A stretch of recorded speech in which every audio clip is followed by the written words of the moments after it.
नमस्कार, स्वागत है आपका एनडीटीवी नेटवर्क पर। आप देख रहे हैं एनडीटीवी राजस्थान। और राजस्थान में इन दिनों सबसे ज़्यादा कहर बरपा रखा है भारी बारिश ने, जिससे आम जनजीवन अस्त व्यस्त है। ऐसी ऐसी जगहों पर इस बार भरसक बारिश हुई है जहां पर बीते कुछ सालों में सूखा देखा गया था। रेगिस्तान में इस बार की बारिश हर किसी को चौंका रही है। आंकड़े बता रहे हैं कि पूरे साल में जितनी बारिश होती है उतनी बारिश तो महज अगस्त में अब तक के 20 दिनों में हो चुकी है। कई इलाके ऐसे हैं जो जलमग्न हो गए हैं। जैसलमेर के कई गांवों में पानी भर गया है।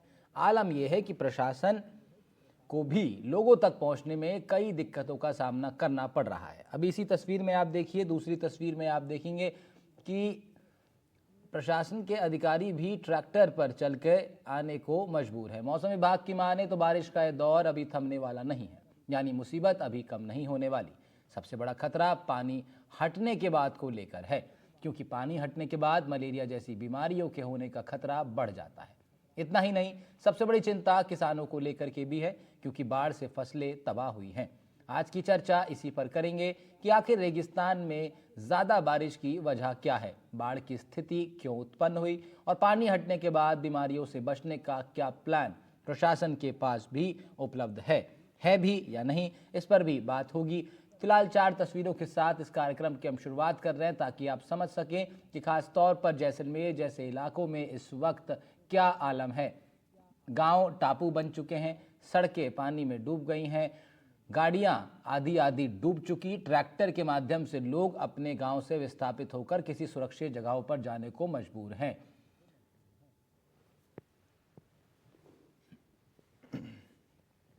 तो बारिश ने इस बार राजस्थान में बड़ा ही अनपेक्षित रूप धारण किया। भारी बरसात हुई, 590 mm तक बारिश जैसलमेर में दर्ज की गई, जबकि यहां पर अमूमन 180-190 mm तक ही बारिश होती है। ऐसे में जब ऐसी स्थिति उत्पन्न हो गई है तो कुछ सवाल भी उत्पन्न हो रहे हैं। वेदर सिस्टम एक्टिव या कुछ और वजह ये भी देखना होगा। बाढ़ से निजात के लिए योजनाओं का अभाव है क्या? बाढ़ से बचने के लिए कोई ठोस काम अब तक क्यों नहीं हुए? बाढ़ के साइड इफ़ेक्ट्स क्या क्या हैं, इस पर भी बात होगी। बाढ़ से किसानों को हालांकि सबसे ज़्यादा नुकसान हुआ है, क्योंकि उनकी फसलें तबाह हो गई। अब पानी जब धीरे धीरे कम होगा तो उससे भी नई समस्या पैदा होगी, वो होगी बीमारियों की। पानी कम होगा तो बीमारियों को लेकर के भी खतरा बढ़ सकता है। चर्चा करेंगे, हमारे कुछ खास मेहमान इस कार्यक्रम में हमारे साथ जुड़ेंगे। मनोहर सिंह राठौर होंगे, डायरेक्टर हैं आप पर्यावरण स्टडीज़ के। डॉक्टर समीर भाटी जुड़ेंगे पब्लिक हेल्थ एक्सपर्ट के नाते से। डॉक्टर वीके सिंह साहब होंगे, मौसम विज्ञान विशेषज्ञ हैं आप। और अश्विनी आर्या जी भी होंगे, जो कि सहायक आचार्य हैं ज्योग्राफी के जेएनवीयू में। शुरुआत करेंगे चर्चा की। सबसे पहले स्वागत है आप सभी लोगों का एनडीटीवी राजस्थान के इस कार्यक्रम में।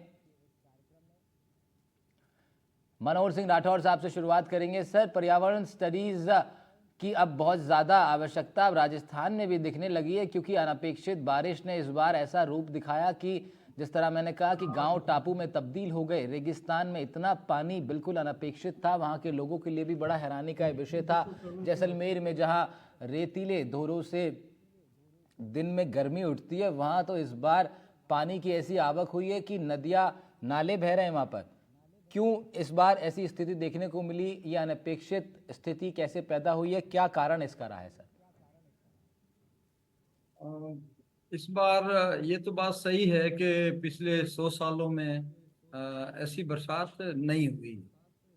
मेरे पास में 100 साल के रिकॉर्ड हैं। जो 1916-17 में राजस्थान में औसत वर्षा करीब 1000 मिलीमीटर से हुई, ऊपर हुई। हम्म। वो एक साथ था। उसके बाद में उतना पीक कभी भी हमारे राजस्थान में देखा नहीं गया है। ज्यादा से ज्यादा जो 3-4 पीक आए हैं उसमें 800 mm औसत बरसात। अभी जो एक चिंता का विषय ये है कि पहले क्या होता था, वाइड स्प्रेड होती थी तो सब जगह वर्षा होती, तो उससे मैनेजमेंट में भी और औसत बरसात निकालने में भी ठीक था। लेकिन अब क्या हो रहा है कि वो जिसको कहते हैं खंड खंड वर्षा या स्पोरेडिक रेंज हो रही है, तो एक शहर में खूब पड़ रही है। जैसे इस बार सब में बहुत ज्यादा हो गई, एक ही जगह हो गई सारी। तो वो उसके कारण क्या हो रहा है कि सरकार के सामने नए चैलेंजेस आ गए। कि अब आपको जो एनडीआरएफ की जो टीम है उसको आपको ब्लॉक लेवल पे ही रखना पड़ेगा। अगर आप पहले तो मान लो भेज देते थे कहाँ है चल जाता था, लेकिन अब ऐसा नहीं हो सकता। देख रहे हैं हम कि पश्चिमी राजस्थान के बहुत जिलों में एवरेज से कहीं ज्यादा बरसात हो गई। और खास तौर से अगर पूर्वी राजस्थान में देखें तो पूरा जो ये डिवीजन है, भरतपुर डिवीजन जिसको कहते हैं, इसके अंदर सभी में अभी तक की बरसात जो है एक महीने में 1100 से ऊपर एमएम हो चुकी ऑलरेडी, जो उनके एवरेज से कहीं ज्यादा होगी। हम्म। तो और वो भी क्या है कि जैसे शहर में तो है लेकिन बाकी जगह सब जगह नहीं है। जैसे जयपुर में आप औसत बरसात बहुत ज्यादा है, लेकिन अभी गांधीनगर में हो रही थी, वैशाली में है ही नहीं। हम्म। तो ये एक जो समस्या है कि जो स्पोरेडिक रेन है वो हमारे लिए एक बड़ी समस्या है। हम्म। और वो कहीं सैलाब ला देती है और कहीं अभी तक सूखा ही है, तो ऐसा भी है। तो जो आपकी समस्या जो आप बता रहे हैं इस बार मानसून, और इतने दिन कभी मेरे ख्याल से पिछले 50 साल में इतना लंबे समय तक एक महीने तक लगातार वर्षा हमने नहीं देखी। हम्म। और वो जो टर्फ है जो जो विशेषज्ञ बताते हैं कि वो हिल ही नहीं रहा, वही है। अभी थोड़ा सा शिफ्ट हुआ पश्चिम में, लेकिन फिर वापिस राजस्थान पे ही केंद्रित है। सर, इसका मतलब पश्चिमी कि ऐसा राजस्थान में इस बार अब ज़रूरत से ज़्यादा जो बारिश रिकॉर्ड हुई है, उसका क्या कारण अब उसको माना जाए? ग्लोबल वार्मिंग की तरफ लोग इशारा करते हैं। बेसिकली इशारा हर बार इसी बात का होता है कि नेचर के जो पूरा इक्वेशन है उसके उसमें कहीं ना कहीं डिस्टरबेंस हो रही है। इससे इतर सर, क्या ये ह्यूमन द्वारा क्रिएटेड डिस्टरबेंस है? इसको इस रूप में भी देखा जा सकता है क्या?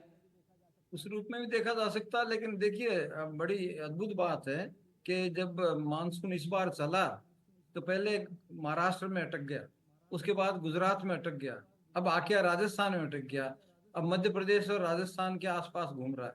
अभी पश्चिमी जो पूर्वी यूपी है उसमें बरसात ही नहीं है। हम्म। लोग जो हैं पंपों से अपने जो धान की खेती कर रहे हैं। तो ये जो अजीब गरीब ट्रेंड है, ये समझ में नहीं आ रहा कि इतना शॉर्ट पीरियड में ऐसा बदलाव क्यों आया है। हम क्लाइमेट चेंज का नाम तो लेते हैं, लेकिन मुझे लगता है कि ग्लोबली ये बरसात का जो पैटर्न है वो चेंज हो रहा है। और ये तो हमारे मेट्रोलॉजी वाले ही ज्यादा इसमें बता सकते हैं कि ऐसा क्यों हो हम्म। रहा है।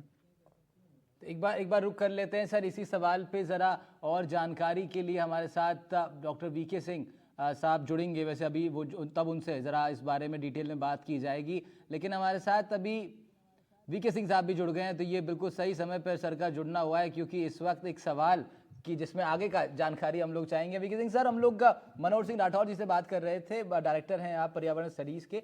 तो वो बता रहे थे तमाम चीज़ों के बारे में, लेकिन ना थोड़ा और डिटेलिंग में हम लोग ज़रा जानना चाहेंगे कि ये जो इतनी कम समय के अंदर एक बड़ा चेंज जो दिखाई दे रहा है बरसात के पैटर्न में, जिस तरह अभी राठौर साहब बता रहे थे कि महाराष्ट्र से शुरू हुआ, पहले वहाँ रुका, फिर अभी पूर्वी यूपी तक बरसात उस तरह पहुंची नहीं है, राजस्थान मध्य प्रदेश में अपने आप को केंद्रित करे हुए मानसून। तो ये जो चेंज है, क्या ये एक्सपेक्टेड था? क्या ये कैलकुलेटेड चेंज था? आप लोग को पता था, आपकी टीम को, कि इसी तरीके से पैटर्न बदल रहा है, या फिर ये बहुत अनएक्सपेक्टेड रूप से हुआ है? देखिए, हर साल मौसम एक जैसे नहीं रहते। कभी कभी कभी सूखा पड़ता है।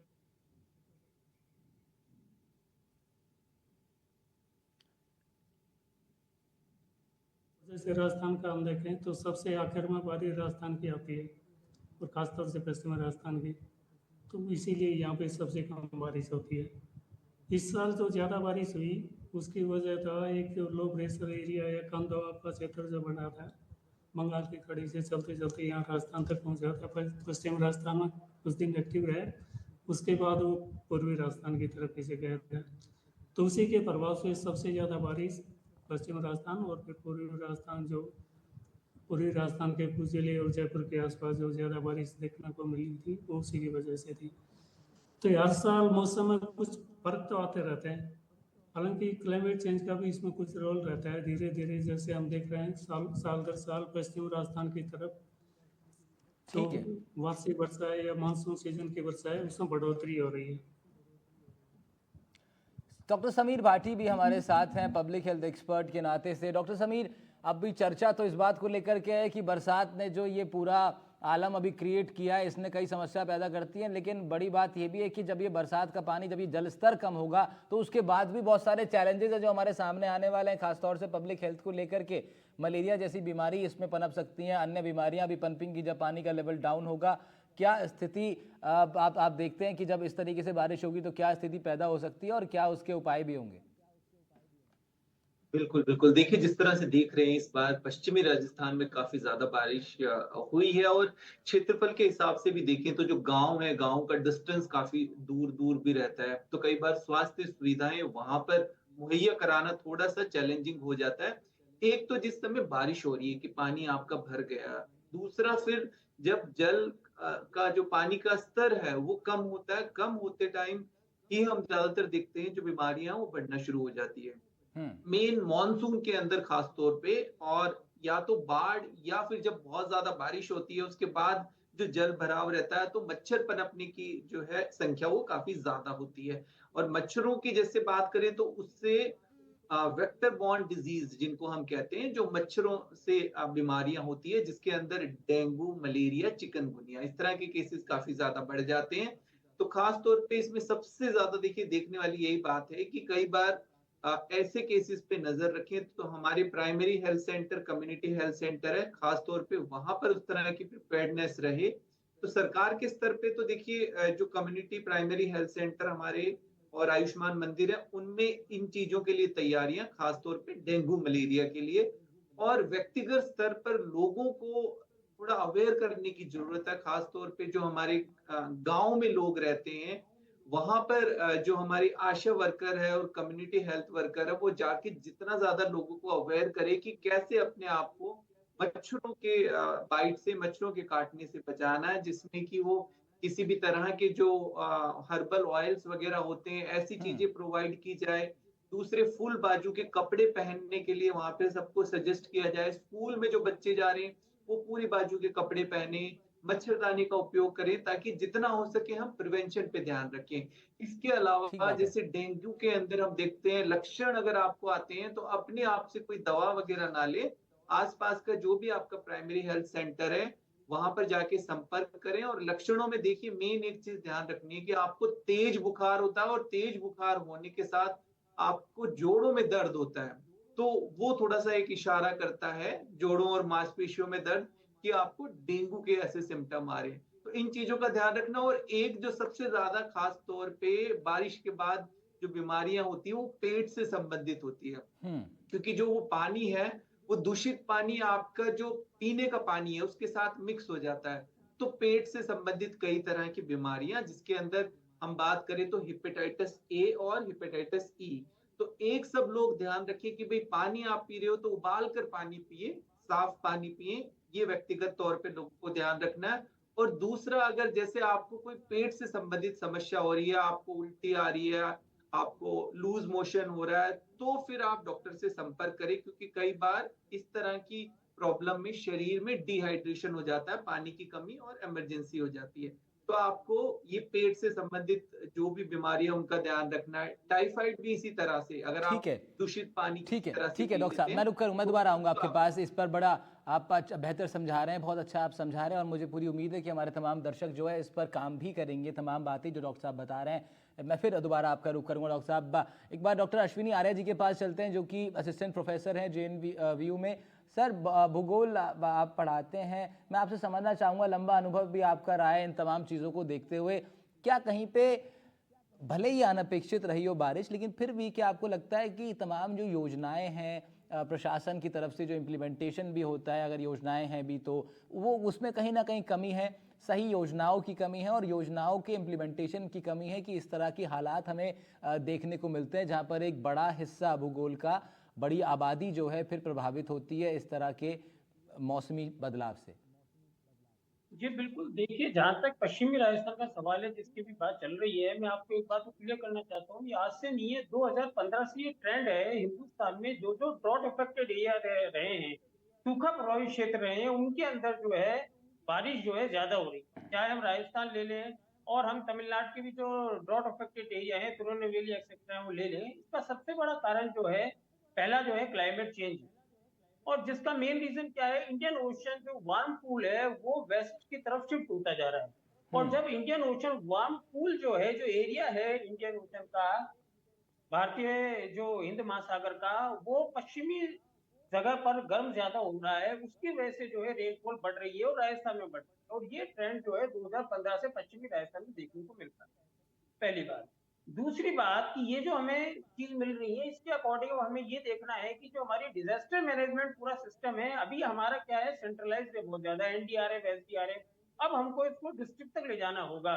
डिस्ट्रिक्ट डिजास्टर मैनेजमेंट अथॉरिटी को हमें सुदृढ़ बनाना होगा, क्योंकि हम देख रहे हैं रेनफॉल जो है लोकलाइज प्लेस पे हो रही है।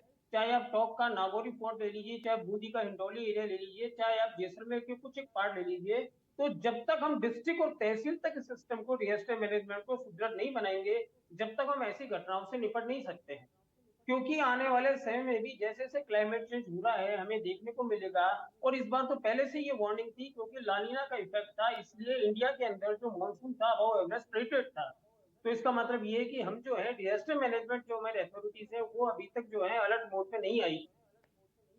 ठीक है, ठीक है, जी आप ठीक कह रहे हैं। मैं एक सवाल और डॉक्टर समीर भाटी जी से लूंगा, उसके बाद फिर मैं रुक करूंगा मनोहर सिंह जी का, और साथ साथ हमारे साथ डॉक्टर डीवी सिंह भी हैं। समीर सर, मैं आपसे बस ये जानना चाहूँगा, देखिए जहाँ पर ये ज़्यादा जो बारिश हो रही है वो कुछ ऐसे इलाके हैं जहाँ पर पहले से रिसोर्सेज का बहुत अभाव है, लोगों के पास उस तरह की सुविधाएं उपलब्ध नहीं है। इनफैक्ट पैरासीटामोल जैसी जो नॉर्मल टैबलेट्स होती हैं, या फिर अन्य जो टैबलेट्स हैं जो आमतौर पर हम लोग यूज़ करते हैं, एंटी बैक्टीरियल, एंटी एलर्जी, वो भी मिलना कई ऐसी जगहों पर बड़ा मुश्किल हो जाता है, क्योंकि कई 50-60 किलोमीटर दूर जाकर के पक्की सड़क आती है और उसके बाद जाकर के वो मेडिकल शॉप आएगी, यानी कि लंबा सफ़र तय करना पड़ता है, रिसोर्सेज नहीं है। ऐसे में उन लोगों के लिए आपका क्या सजेशन रहेगा जो लोग बॉर्डर के पास रह रहे हैं, जहां पर पानी ने ऐसा रंग रूप दिखाया इस बार, उनके लिए क्या सजेशन आपका रहेगा? बिल्कुल बिल्कुल, जो गाँव में बिल्कुल डीप एकदम ढानियों में ऐसी जगह रह रहे हैं जहाँ पे कोई कनेक्टिविटी वगैरह नहीं है, तो ऐसे लोगों को इसी तरह से एक तो आशा वर्कर और भी जो हमारे हेल्थ केयर वर्कर है वो जाकर उनको अवेयर करें। दूसरा, वो कुछ चीजों का ध्यान रखें कि साफ सफाई का विशेष तौर पे, जैसे हाथों का सफाई का ध्यान रखना है। हाथों के जरिए ही आपकी कोई भी किसी भी तरह का इन्फेक्शन है वो शरीर में प्रवेश करता है। इसके अलावा कुछ हमारे फार्मर और वहाँ पे किसान भाई ऐसे हैं, वो पैरों में कुछ ना कुछ पहन कर रखें, क्योंकि जहाँ पे भी आपका कुछ कटा हुआ होगा वहां से भी आपको इन्फेक्शन, लेप्टोस्पाइरोसिस वगैरह ऐसा हो सकता है। कच्चा कोशिश करें कुछ भी ऐसा ना, भी कोशिश करें जो भी है पका के उबाल के खाएं, पानी आप उबाल के पीजिए, और जैसा हमने बताया मच्छरों से आप अपने आप को प्रोटेक्ट करके रखें। ठीक इन है, चीजों का ध्यान रखेंगे तो काफी हद तक बीमारियों से आप अपने आप को बचा सकते हैं। ठीक है। मनोहर सिंह राठौर जी का रुख करेंगे। सर, बारिश तो हुई है, कई जगह फायदेमंद, कई जगह नुकसानदायक, किसानों के लिए नुकसान भी दिया बारिश ने, फसलों को उजाड़ दिया, शहरों के लिए बड़ी नुकसानदायक रही, जल जमाव की स्थिति पैदा हो गई। कुछ जगहों पर फायदेमंद भी रहा, जहाँ सूखा था वहाँ पर लोगों ने अगर वाटर हार्वेस्टिंग कर पाए होंगे तो ज़रूर उनके लिए थोड़ा बहुत उपयोगी ये बारिश रही होगी। लेकिन क्योंकि एनवायरनमेंट में सर इस तरह की चीज़ों को लेकर के आपको लगता है कि स्टडी करने की बहुत ज़्यादा आवश्यकता हो गई है, रिसर्च और स्टडीज़ को लेकर के सरकारों को खास फोकस करना चाहिए, एक स्पेशल टीम गठित करके जिनका जो पर्टिकुलरली अब ये जो बदलाव हो रहे हैं इसके ऊपर अपनी रिसर्च करें, स्टडीज़ करें, ताकि आने वाले वक्त में उसका निचोड़ हम लोग के लिए कुछ फ़ायदेमंद साबित हो सके। इसमें दो महत्वपूर्ण बात है। एक जी। तो ये है कि हमारे जो जिस तरह का हम विकास कर रहे हैं और जिस तरह शहरीकरण हो रहा है, गाँव में भी जिस तरह का लैंड यूज पैटर्न बदल रहा है, उसमें हम एक चीज का ध्यान नहीं रख रहे, वो है कि हमारे जो ड्रेनेज सिस्टम है, जो छोटे बड़े नाले, नदियों के जो पार्ट हैं, वो जो माइक्रो वाटर शेड्स हैं, उन सब में इतना दखल हो गया कि वो पानी फिर बढ़ता है और वो ज्यादा डैमेज करता है। अगर आप उनके जो नेचुरल सिस्टम्स हैं उनको बनाए रखें ना, तो इतनी समस्या नहीं आ सकती। हर गांव में नाड़ी तालाब थे, उनका कैचमेंट एरिया था। जो चरागाह, कॉमन लैंड्स हैं, उनके थ्रू वो पानी आता था और उनको स्टोर किया जाता था। ये ट्रेडिशनल सिस्टम था, ऐसा नहीं है घड़ीसर तालाब जो आज फुल हुआ है वो सिस्टम ही तो बनाया हुआ है। वो चलेगा 5 साल तक, कोई पानी की दिक्कत नहीं होगी। लेकिन जहां हमने बिगाड़ कर दिया, हमने कैचमेंट एरिया में स्कूल खोल दी, सड़कें निकाल दी, सब में कर दिया, बाधित कर दिए, तो फिर जाके पानी इकट्ठा हो जाता है, फिर तोड़ता है, फिर ज्यादा नुकसान करता है। तो ये कारण है। तो इसलिए रिसर्च की जरूरत है कि लैंड यूज पैटर्न क्यों चेंज हो रहा है, उसको कैसे बचाएं, हमारे जो माइक्रो वाटर शेड्स हैं उनको कैसे बचाएं। इसमें पंचायत का बहुत बड़ा रोल है कि सरपंच के आजकल क्या है कि 73rd 74 अमेंडमेंट के बाद पंचायत के पास में बहुत बड़ा पावर है और एक कमेटी होती है जो जल वाटर मैनेजमेंट के लिए। अब वो डिफंक्ट है सब जगह, अगर उसको एक्टिवेट कर दें और गांव में ये देखें कि हमारे जो नेचुरल ड्रेनेज सिस्टम है वो बने रहें, तो आपको ये समस्या नहीं आएगी, रिचार्ज भी होगा और ग्राउंड वाटर रिचार्ज भी होगा। अब रिसर्च की जरूरत कहाँ है कि अब जरूर नए वाटर हार्वेस्टिंग जो स्ट्रक्चर्स बन रहे हैं तो जियोफिजिकल सर्वे करवाने चाहिए, जिससे ये पता लगे कि भाई कहाँ फॉल्ट फ्रैक्चर है, जहाँ अप्रोप्रिएट जगह पे हम रिचार्ज के स्ट्रक्चर बनाएं। तो उसके लिए रिसर्च की जरूरत है। अभी जो जैसे पूरे पश्चिमी राजस्थान में जो खास तौर से जहाँ बालू मिट्टी है वहाँ पानी इतनी ज्यादा देर रुकता नहीं है, तो वहाँ ये बीमारियां भी कम होती है। ये जो ज्यादातर बीमारी हमारे पूरे राजस्थान में, जहाँ 14 रिवर बेसिन के सारे मोस्टली रिवर बेसिन इधर ही हैं, और वहाँ पानी मिट्टी दूसरी है, नीचे हार्ड रॉक भी है, पानी नीचे रिसता नहीं है, और तालाबों की संख्या भी बहुत हजारों में है, छोटे बड़े तालाब मिला के। तो वहाँ इस तरह की समस्या जो मेडिकल वाली जो प्रॉब्लम है, जो हमारे स्वास्थ्य के रिलेटेड है, वो ज्यादा आएगी। लेकिन इसकी बहुत बड़ी जरूरत है रिसर्च करने की कि हमारे जो डिफरेंट जो रिवर बेसिन्स हैं उनमें क्या बदलाव आ रहे हैं। ठीक कह रहे हैं आप, क्या ठीक कह रहे हैं। तो चाहे क्योंकि वो सर यही माइनिंग के स्टडी थ्रू। जो है, यही जो रिसर्च है, यही फिर जो है आगे जब अगर कभी भी आपदा की स्थिति होती है उससे बहुत पहले ही जब ये प्रोसेस फॉलो होगा जैसे आप बता रहे हैं, तब जाकर के सही इम्पैक्ट उसका हम लोग क्रिएट कर पाएंगे, आप लोग क्रिएट कर पाएंगे, जो टीम गठित होगी वो उस चीज़ को इम्प्लीमेंट कर पाएगी। उससे पहले एक बेहतर रिसर्च की ज़रूरत है, क्योंकि चीज़ें बदल रही हैं, इक्वेशंस बदल रही हैं। जो पहले का गणित था उसमें भी एक बदलाव डीवी सिंह साहब अब देखा जा रहा है। मौसम विभाग इन सब चीज़ों को किस तरीके से इसका आकलन कर रहा है सर, और अभी जैसलमेर और पश्चिमी राजस्थान में कब तक ये स्थिति आने, इस साल हम लोग अभी देखेंगे मानसून कितना लंबा अभी इस क्षेत्र में चलेगा? देखिए अभी तो इस जैसे क्षेत्र में बारिश काफी कम होने की संभावना है। 2-3 दिन तो करीब करीब पूरे राजस्थान में कम वर्षा की संभावना है। उसके बाद 23 से 27 से 28 तक दक्षिणी राजस्थान, अब की बार कोटा, उदयपुर, जो गुजरात से लगता इलाका है, गुजरात और गुजरात से लगता राजस्थान का इलाका, वहाँ पे ज़्यादा बारिश की संभावना है। कहीं कहीं पे ज़्यादा भारी बारिश हो सकती है। उसके बाद जयपुर, अजमेर और भरतपुर डिवीजन, अब की बार पश्चिम राजस्थान जो बाड़मेर, बीकानेर, जोधपुर, इनके ये इलाका रह गया, यहाँ पे अब की बार कम बारिश की संभावना है। नहीं तो डीवी सिंह साहब, इस बार क्या हम लोगों ने ये प्रेडिक्ट कर लिया था, कैलकुलेट हो गया था कि इस बार इस तरह की अनपेक्षित बारिश होगी, इस बार ऐसी वर्षा होगी कि रेगिस्तान में पानी बहेगा? नहीं, इसका अनुमान लगाना बड़ा मुश्किल है। ये जैसे इनका रहता है ना लॉन्ग टर्म अनुमान, जो हम कहते हैं पूरे सीजन का, वो तो अनुमान लगाना बड़ा मुश्किल होता है। पर जो फोरकास्ट आता है हफ्ते के लिए, 5 दिन 7 दिन के लिए जो फोरकास्ट आता है, वहाँ पे जरूर अनुमान हो गया था कि अगले 5-7 दिन में यहाँ पे ज़्यादा बारिश की संभावना है। बाकी जो सीजन की शुरुआत की बात करें तो तब वो अनुमान लगाना बड़ा मुश्किल होता है। सर इस चर्चा में, अभी जब हमने शुरुआत की इस चर्चा में एक बात भी आई निकल के कि 1916 में इस तरह का आलम देखने को मिला था, जब 1000 mm से भी ज़्यादा वर्षा राजस्थान में हुई थी, और इस बार 590 mm तक जैसलमेर के कई इलाकों में हुई है। ऐसे में अभी ये जो 100 लगभग 100 साल के बाद जो ये बदलाव आया है, इसका मुख्य रूप से मौसम विभाग क्या किन चीज़ों को इसका कारण मान रहा है?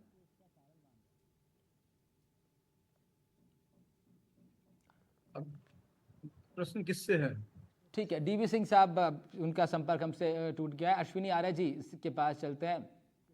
अश्विनी साहब, जोग्राफिकली तो चीज़ें उतनी नहीं बदलती हैं, लेकिन मौसम जो बदलता है तो वो फिर ज्योग्राफी पे बड़ा असर डालता है, उसके पूरे सिस्टम पर बड़ा असर डालता है। अभी इस चर्चा में जैसे शुरुआत में अभी मैंने कहा कि भाई लगभग 100 साल बाद राठौर साहब ने जिक्र किया था इस चीज़ का कि 1916 में ऐसी स्थिति देखी थी, और अब 100 साल बाद ऐसी स्थिति देखने को जब मिल रही है, तो मूल रूप से किन चीज़ों को इसके कारण के तौर पर देखा जाएगा?